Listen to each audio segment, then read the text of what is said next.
पंडिता रमाबाई, इस पाठ को आज हम लोग पढ़ने जा रहे हैं। आज आपण शिकणार आहोत पंडिता रमाबाई हा पाठ।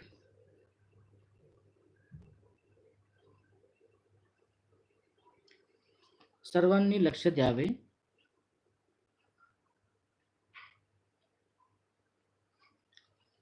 Okay, very good. मी तुम्हाला या पाठाचं मराठीमध्ये वाचन करून हिंदीमध्ये त्याचा अर्थ सांगणार आहे। इस पाठ का मैं आपको हिंदी में अर्थ समझाऊंगा। आपके आगे किताब रखो, उसका मैं आपको अर्थ समझाता हूँ। पंडिता रमाबाई, पाठ 10वां। लेखक डॉक्टर अनुपमा उजगरे, प्रसिद्ध लेखिका है। तो सुरुवात करते हैं रीडिंग से। कोलकाता शहरात देशभक्त आनंद मोहन यांनी स्त्रियांसाठी जी खास सभा बोलावली होती ती भारतातील स्त्रियांची पहिली सभा होती। पंडिता रमाबाईंना त्यावेळी बंगाली भाषा येत नव्हती, म्हणून त्यांनी मायबोलीसारखा सराव असलेल्या संस्कृत भाषेतून भाषण केले। बंगालीतून त्यांचा अनुवाद त्यावेळी करण्यात आला। स्त्रियांची पहिली सभा व पहिली स्त्री वक्ता व सादर करण्यात आलेली पहिलीच मौखिक अनुवाद ही त्या सभेचे वैशिष्ट्य ठरले। स्त्रियांना शिक्षणापासून वंचित ठेवणे जात असताना एका परप्रांतीय परभाषिक स्त्री महाभारतकालीन संदर्भ देऊन स्त्रियांच्या सभेत प्रबोधन करणे ही घटना फार आगळी वेगळी होती। मतलब इस पाठ की शुरुआत में एक पंडिता रमाबाई नाम की एक लेडीज है, उसके बारे में इस पाठ में बताया है। कोलकाता शहर में रहने वाली देशभक्त थे आनंद मोहन। इन्होंने स्त्रियों के लिए, लेडीज के लिए एक सभा का आयोजन किया। ती सभा जो सभा थी वो भारतातील जो स्त्रियां थी, लेडीज थी, वो पहली सभा थी। भारत में लेडीज लोग की पहली सभा थी। लेकिन पंडिता रमाबाई वहां पे गई थी तो उनको बंगाली भाषा नहीं आती थी, बंगाली भाषा येत नव्हती। इसलिए उन्होंने उनकी जो मातृभाषा है, माय बोली संस्कृत भाषा, त्यांनी त्या भाषेतून भाषण केले।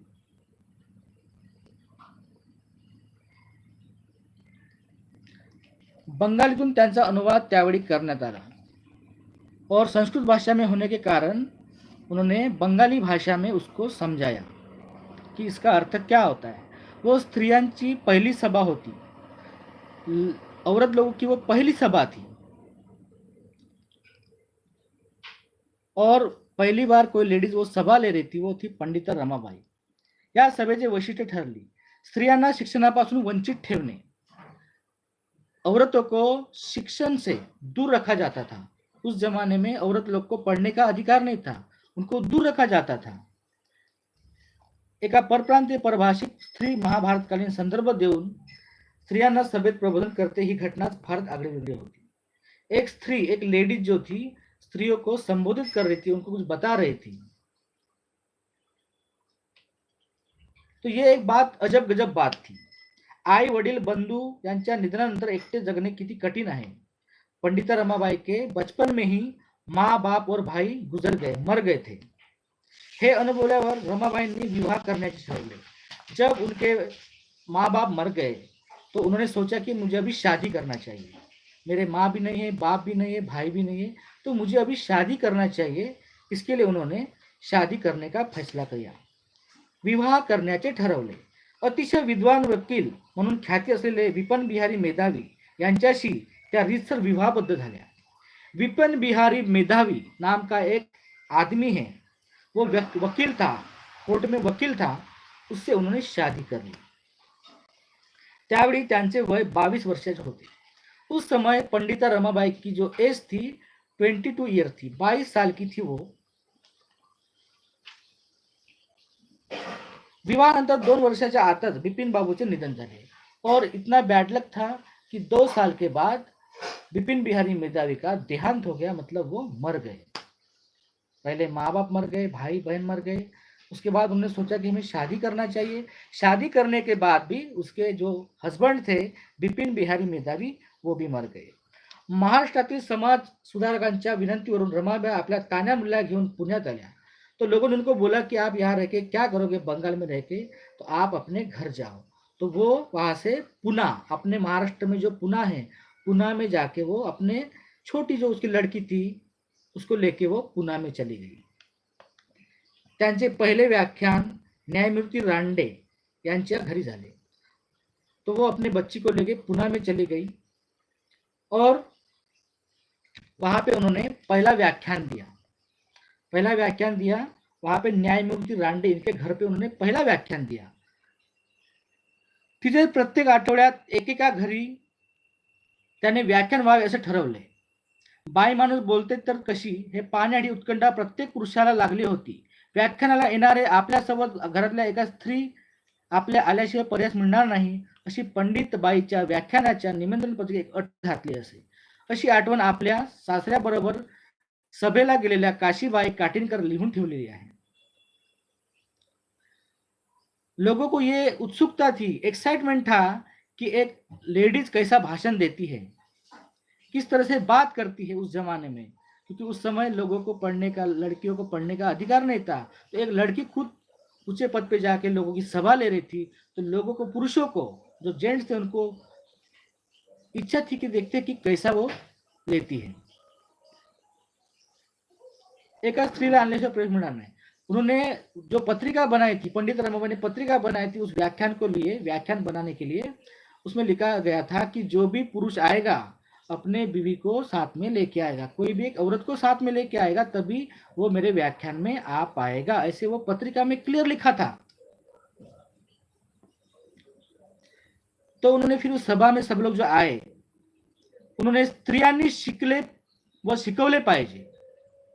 स्त्री जो है खुद सीखनी चाहिए, खुद पढ़नी चाहिए और दूसरों को भी सिखाना चाहिए, ऐसा उन्होंने भाषण में कहा कि औरत को खुद पढ़ना चाहिए और अपने खुद के पढ़ने के बाद बाकी लोगों को भी पढ़ाना चाहिए। अपने घर में जो बच्चे हैं, आजू बाजू में है, उनको भी पढ़ाना चाहिए। उस जमाने में औरतों को पढ़ने का अधिकार नहीं था, उनको सिर्फ खाना पकाना और लड़के संभालना इतना अधिकार था। इसके लिए उन्होंने कहा कि औरत को खुद पढ़ना चाहिए और लोगों को भी सिखाना चाहिए। त्यासाठी आपल्या मातृभाषेत अचूक ज्ञान प्राप्त केले। उन्होंने अपने मातृभाषा में ज्ञान प्राप्त किया। शिक्षिका म्हणून उभ्या राहण्यासाठी स्त्रियांना प्रोत्साहन म्हणून शिष्यवृत्ती दिला पाहिजे। जो औरत लोग पढ़ते थे उनको प्रोत्साहन देने के लिए, उनको एक्साइटमेंट, उसको अच्छा मतलब सीख मिलनी चाहिए, वो ज़्यादा से ज़्यादा आनी चाहिए, इसलिए उनको स्कॉलरशिप दिया जाता था, शिष्यवृत्ति दी जाती थी, पैसा दिया जाता था। जैसे आज के ज़माने में स्कूल में लड़कियों को ज़्यादा प्रेजेंटी बढ़ाने के लिए उनको भत्ता दिया जाता है लड़कियों को, उसी प्रकार उस जमाने में स्कॉलरशिप भी दिया जाता था। ऐसी सिफारिश उन्होंने हंटर कमीशन की तरफ की। हंटर कमीशन मतलब अंग्रेज लोग थे उस जमाने में, उनके कमीशन को उन्होंने किया। अनाथ, अपंग, विधवा अशा स्त्रियांची सेवा करून त्यांना स्वावलंबी जीवन जगता यावे यासाठी कार्य करण्याचा आपला निश्चय रमाबाईने पुढे मुंबई, अहमदाबाद इथल्या पुढाऱ्यांना व धर्मणांना कळवावा। पण अशा कार्याला समाजात काही गरज आहे का, हा विचारच कायना पटला नाही। एका उदार गृहस्थाने 10,000 रुपये देऊन त्या रकमेत रमाबाईंना त्याच वेळी 10,000 रुपये होणार काम करून दाखवावे अशी अट घातली। तो जो रमाबाई है, पंडित रमाबाई, अनाथ, अनाथ मतलब जिसका कोई नहीं है, जिसका कोई नाथ नहीं है, वो है अनाथ। अनाथ, अपंग, अपंग मतलब अपाहिज, जिसका हाथ नहीं है, पैर नहीं है, जिसको बोलना नहीं आता, जिसको बहरा है, ऐसे लोगों को उन्होंने क्या किया, उनकी सेवा की। विधवा, विधवा मतलब जिसका पति मर गया है, जिस औरत का पति मर गया उसको बोलते हैं मराठी में विधवा। अशा स्त्रियांची सेवा, इतनी जो स्त्रियां थी, अनाथ, अपंग, विधवा, इन स्त्रियों को उन्होंने क्या किया, स्वावलंबी बनाया। स्वावलंबी मतलब सेल्फ डिपेंड, खुद के ऊपर डिपेंड रहो, दूसरे के ऊपर डिपेंड नहीं रहना है। अगर हमारा पति मर जाता है, हमें कोई छोड़ के चला जाता है, तो औरत को खुद को संभालना आना चाहिए, सेल्फ डिपेंड होना चाहिए, खुद का कुछ व्यवसाय, कुछ काम करके खुद का जो जीवन उनको बिताने आना चाहिए, ऐसा उन्होंने औरत लोग को बताया। यासाठी कार्य करण्याचा आपण निश्चय रमाबाईने पुणे, मुंबई और अहमदाबाद इन तीन शहरों में जाके उन्होंने लोगों को संदेश दिया। लेकिन ये जो विचार है लोगों को पट नहीं रहा था, कुछ औरतों को पट नहीं रहा था, कुछ मर्दों को नहीं पट रहा था कि ये क्या बता रही है औरत. एका उदार गृहस्थाने 10,000 रुपये देऊन त्या रकमेत रमाबाईंनी त्याचे 40,000 रुपये होणारे काम करून दाखवे अशी अट घातली. एक आदमी ने बोला कि मैं तुझे 1,000 रुपये देता हूँ, मुझे इसको तू 10,000 रुपये करके देना. नहीं, 10,000, मैं तुम्हें 10,000 रुपये देता हूँ, इसके मुझे 40,000 रुपये करके देना, ऐसा वो पंडित रमाबाई के एक आदमी ने कहा. मतलब उसने कुछ अपना कुछ उटपटांग कुछ बोल दिया उसको. उसके बाद नीचे का पैराग्राफ. मला भारतातील सर्व स्त्रिया सारख्याच आहेत. मुझे इस भारत देश की जो सभी औरतें हैं मेरे लिए समान है. जेथपर्यंत माझ्या शरीरात रक्ताचा एक थेंब मात्र आहे तेथपर्यंत आपल्या स्त्री जातीचा कल्याण व सुधारणा करण्याच्या कामापासून मी परामुक्त होणार नाही. स्त्री जातीची सुधारणा करण्याचे व्रत मी धारण केले आहे. ऐसे पंडित रमाबाई ने स्त्रियों के लिए कहा, लेडीज लोगों के लिए कहा कि जब तक मेरे शरीर में खून का एक एक बूंद है तब तक मैं औरतों के हक के लिए लड़ूंगी और उनके जीवन को मैं सुधारूंगी, ऐसा उन्होंने अपने भाषण में कहा. और स्त्रियों को मैं आगे लेके जाऊंगी, ऐसा मैं व्रत लेती हूँ, ऐसा मैं व्रत लेती हूँ कह के लोगों को उन्होंने संबोधित किया. रमाबाईच्या या उद्गारावरून पेज पलटाव, नेक्स्ट पेज. त्यांना एकूणच स्त्री जातीविषयी किती अपार प्रेम होते आणि त्यांचे दुःख दूर करण्याविषयी किती तळमळ होती हे दिसून येते. इसके जो सेंटेंस इन्होंने बोला कि मेरे शरीर में जब तक एक खून की बूंद है मैं औरत लोग के लिए लड़ती रहूंगी, इससे ये समझ में आता है कि उनको लेडीज लोगों के लिए, औरत लोगों के लिए कितना प्यार है, अपने दिल में कितना प्यार है, उनका जो दुख दर्द दूर करने के लिए उनके अंदर कितनी जो हलचल हो रही है, ये इस सेंटेंस से हमको दिखाई देता है कि पंडित रमाबाई औरतों के बारे में कितना सोचती थी, हमें इस वाक्य से समझ में आता है. रमाबाई की कन्या मनोरमा. रमाबाई की लड़की का नाम था मनोरमा. उनकी जो एक लड़की हुई थी, उनके पति मर गए, उनकी लड़की हुई थी, उसका नाम था मनोरमा. वो परदेशात जाऊन ब्रेल लिपी शिकून आल्यामुळे अंध स्त्रियांसाठी शिक्षणाची सोय झाली. उनकी लड़की परदेश में गई, विदेश में गई और वहां पे जाके ब्रेल लिपि सीख के आ गई. कौन सी लिपि? ब्रेल लिपि. ब्रेल लिपि मतलब जो अंधे लोग होते हैं, जो देख नहीं सकते, वो पढ़ नहीं सकते, उनके आंखों में अंधेरा रहता है तो वो किताब नहीं पढ़ सकते हैं, तो इसलिए उनको ब्रेल लिपि की एक जो पढ़ाई करके उसकी लड़की मनोरमा सीख के आ गई और जो अंधी औरतें हैं उनको पढ़ाने के लिए उन्होंने इसकी सुविधा की. पंडित रमाबाईंनी मुक्ती मिशनची स्थापना केली. मुक्ती मिशन नाम की स्थापना की. मुक्ती मिशन मध्ये जुजबी शिक्षण देऊन मुलींना स्वावलंब करत असताना रमाबाईंनी एक एक लहान उद्योग व्यवसाय सुरू केले. इस मिशन में, मुक्ति मिशन में औरत खुद पढ़ेगी, खुद व्यवसाय करेगी, कुछ काम धंधा करेगी और खुद पैसा कमाएगी और अपने परिवार को चलाएगी. ये उस मिशन का मेन उद्देश्य था, मुक्ती मिशन. केळीच्या सोपट्यापासून टोपल्या बनवणे, वाऱ्याच्या दोऱ्या वडणे, बेताच्या खुर्च्या विणणे, लेस स्वेटर, मोजे विणणे, गाय बैलाचे खिल्लार, शेळ्या मेंढ्याची चरणी, म्हशीचा गोठा, दुग्धुगते कुक्कुटपालन, सांडपाणी, मैल्यापासून खत, भांड्यावर नवे घालणे, भांड्यांना कलई करणे, हात मागावर कापड सतरंजा विणणे, घालण्यावर वेल काढणे, छापखान्यातील टाईप जुळवणे, सोडणे, चित्रे छापणे, कागद मोडणे, पुस्तक बांधणे, दवाखाना चालवणे, धोबी काम असे कितीतरी प्रकारचे उद्योग स्त्रिया करत होत्या. मतलब केळीच्या पानापासून, केळीच्या सोपट्यापासून टोपल्या बनवणे, जो केले के पत्ते होते हैं, केले के पत्तों से क्या बनाए? टोपली बनवाए, कटोरी बनवाए. वाखाच्या दोऱ्या वडणे, दोऱ्या बनवणे, जो पेड़ के जो साल होता है उससे रस्सी बनाना, वेताच्या खुर्च्या विनने, खुर्चा बनाना, जो बाम्बू की जो छिलके होते हैं उसकी जो लकड़ियाँ होती है उससे कुर्सी बनाना, लेस बनाना, स्वेटर बनाना, मोजे, जो मोजे हम पहनते हैं, सॉक्स, वो बनाना, गाय बैलांचे खिल्लार, गाय और बैलों के लिए जो गले में कान में जो लगता है वो बनाना, शेळ्या मेंढ्याची चरणी, और जो भेड़ बकरियां है उनको चराने के लिए लेके जाना, म्हशीचा गोठा, म्हशी मतलब भैंस, भैंस को रहने के लिए घर बनाना, कुक्कुट पालन, पंछियों को, पशुओं को पालना और उनका दूध निकालना, ये सब जो कुक्कुट पालन में आता है, दूध मांस ये सब। सांडपाणी मैल्यापासून खत, जो हम कचरा फेंकते हैं सांडपानी, उससे खत बनाना जो खेतों के लिए बहुत फायदेमंद होता है, हमारी जो फसल है बहुत अच्छी होती है। भांड्यावर नाव लिहिणे, जो हमारे बर्तन होते हैं घर में स्टील के बर्तन, उसके ऊपर नाम लिखना। भांड्याना कलई करने, हाथ का कापड़ा सतरंजा मिलने, चटाई जो होती है हमारे घर में बैठने के लिए वो चटाई बनाना, ऐसे बहुत सारे काम। घाण्यावर तेल काटने, जो मशीन होती है लकड़ी की मशीन, जैसे गन्ने की जिसकी लकड़ी की होती है वैसे एक मशीन होती है जिसमें तेल निकाला जाता है। छापखान्यातील टाईप जुळवून सोडवणे, जो छापखाना होता उसमें टाइपिंग कराना, चित्रे छापने, कागद मोड़ने, पुस्तक बांधने, पुस्तक तैयार करने, दवाखाना चालवणे, हॉस्पिटल चलाना, धोबी काम, कपड़े धोना, ये सब काम पंडित रमाबाई ने लड़कियों को, औरतों को सिखाया और उन्हें स्वावलंबी बनाया कि वो खुद के पैर पे खड़े हो सके।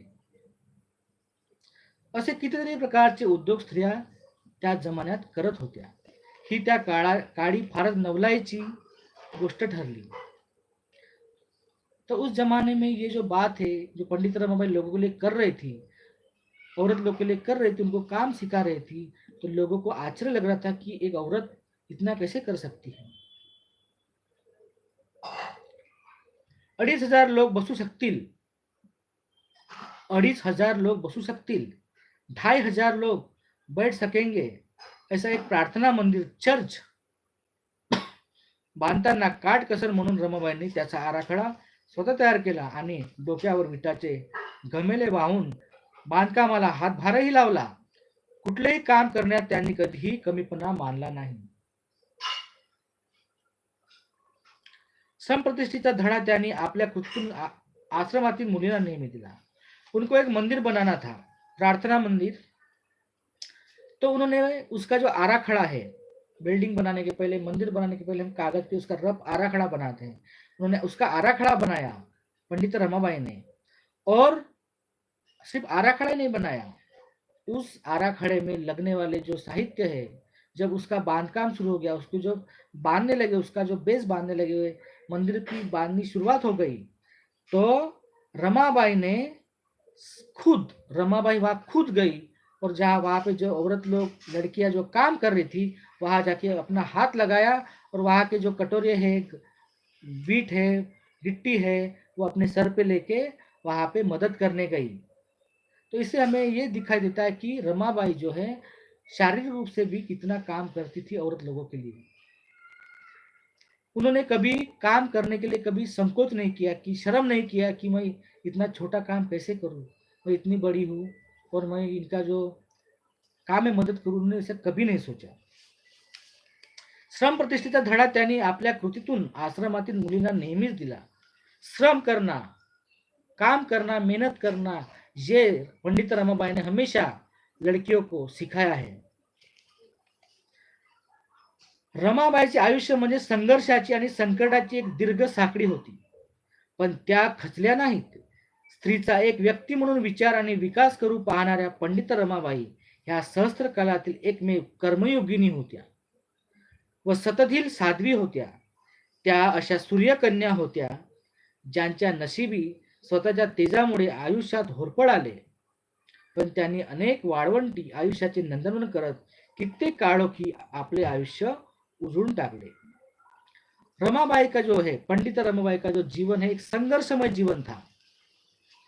उनके सामने बहुत सारे संकट आए, उनके पिताजी मर गए, उनकी माँ मर गए, उनके भाई मर गए, लेकिन वो कभी हार नहीं मानी। उन्होंने उन संकटों का, उन समस्याओं का सामना किया और समस्याओं का सामना करते हुए औरत लोगों को पढ़ाया, उनको जागरूक किया, उनको काम सिखाया, उनके काम में मदद किया।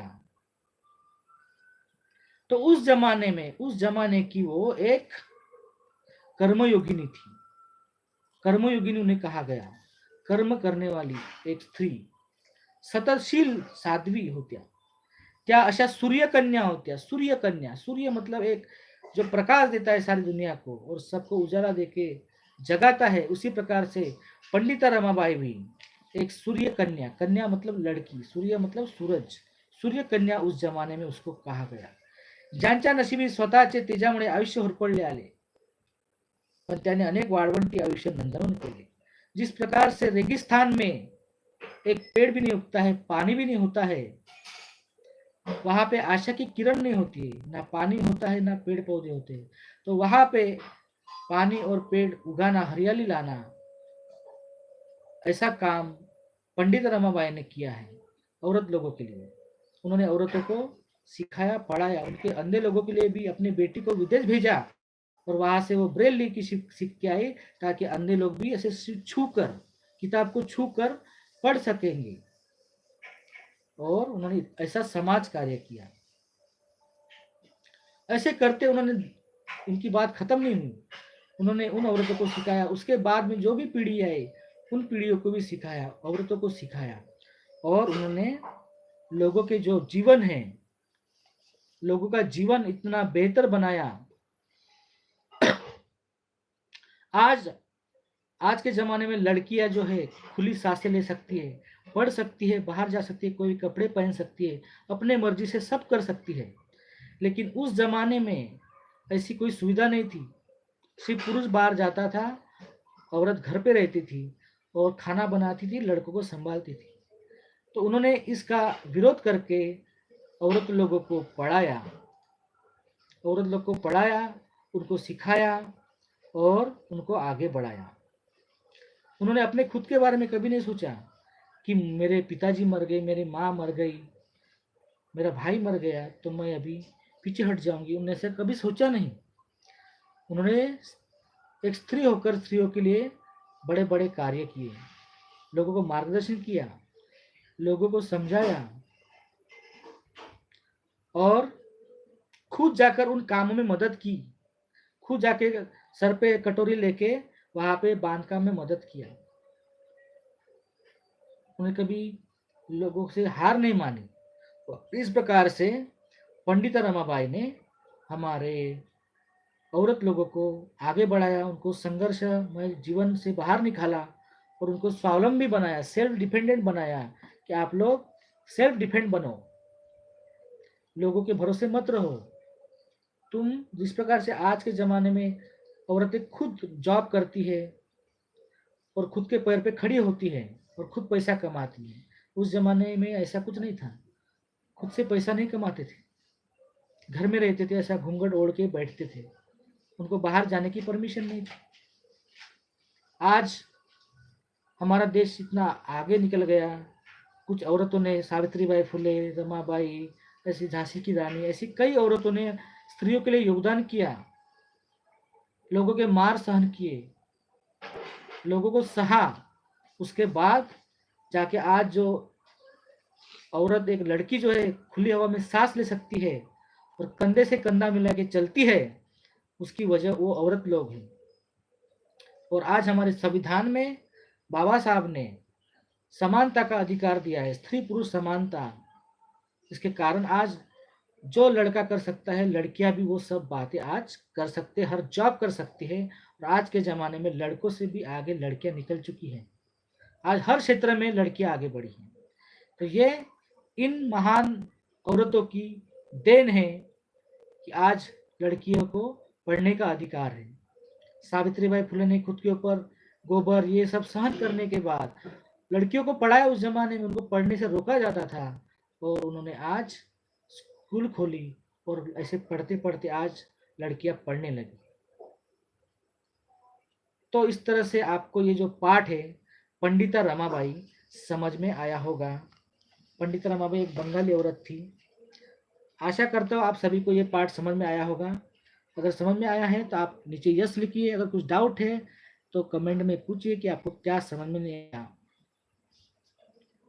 कुछ सवाल हैं और इसके जो क्वेश्चन आंसर आपको ऑलरेडी दे चुके हैं, तो आपको प्रश्नोत्तर हो गया, पाठ भी समझ में आ गया. तो अभी हमारा जो मराठी का जो सब्जेक्ट है, थर्ड किताब का जो मराठी का जो पूरा सिलेबस है वो खत्म हो गया है और अभी हमें डायरेक्ट चौथा किताब पढ़ना है। फाइनल एग्जाम के लिए चौथा किताब पढ़ना है और बाकी के जो बचे हैं बाकी विषयों के हम एक एक करके धीरे धीरे उनको भी खत्म करेंगे।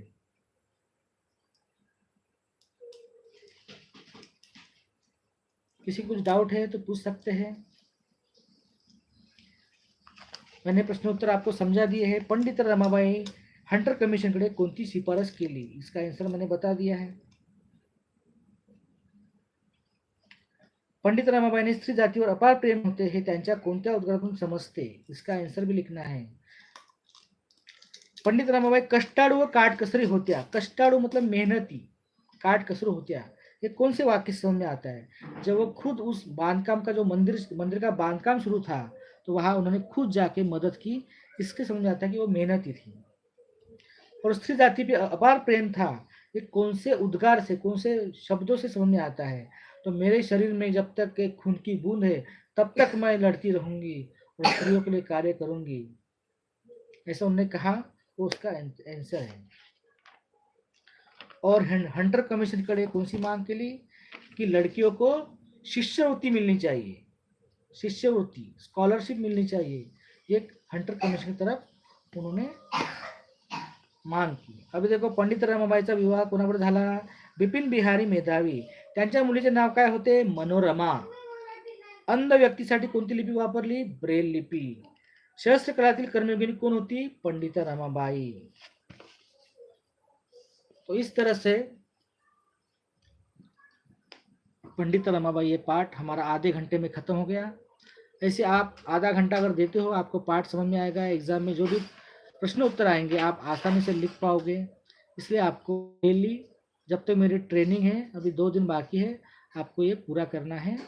कल और कोई विषय लेते हैं। तो सभी को धन्यवाद, आप लोग आए, आपको समझ में आया होगा। और पंडित रमाबाई पाठ खत्म होता है। इसके प्रश्न उत्तर लिखना है, मैं क्लास में आके चेक करूँगा।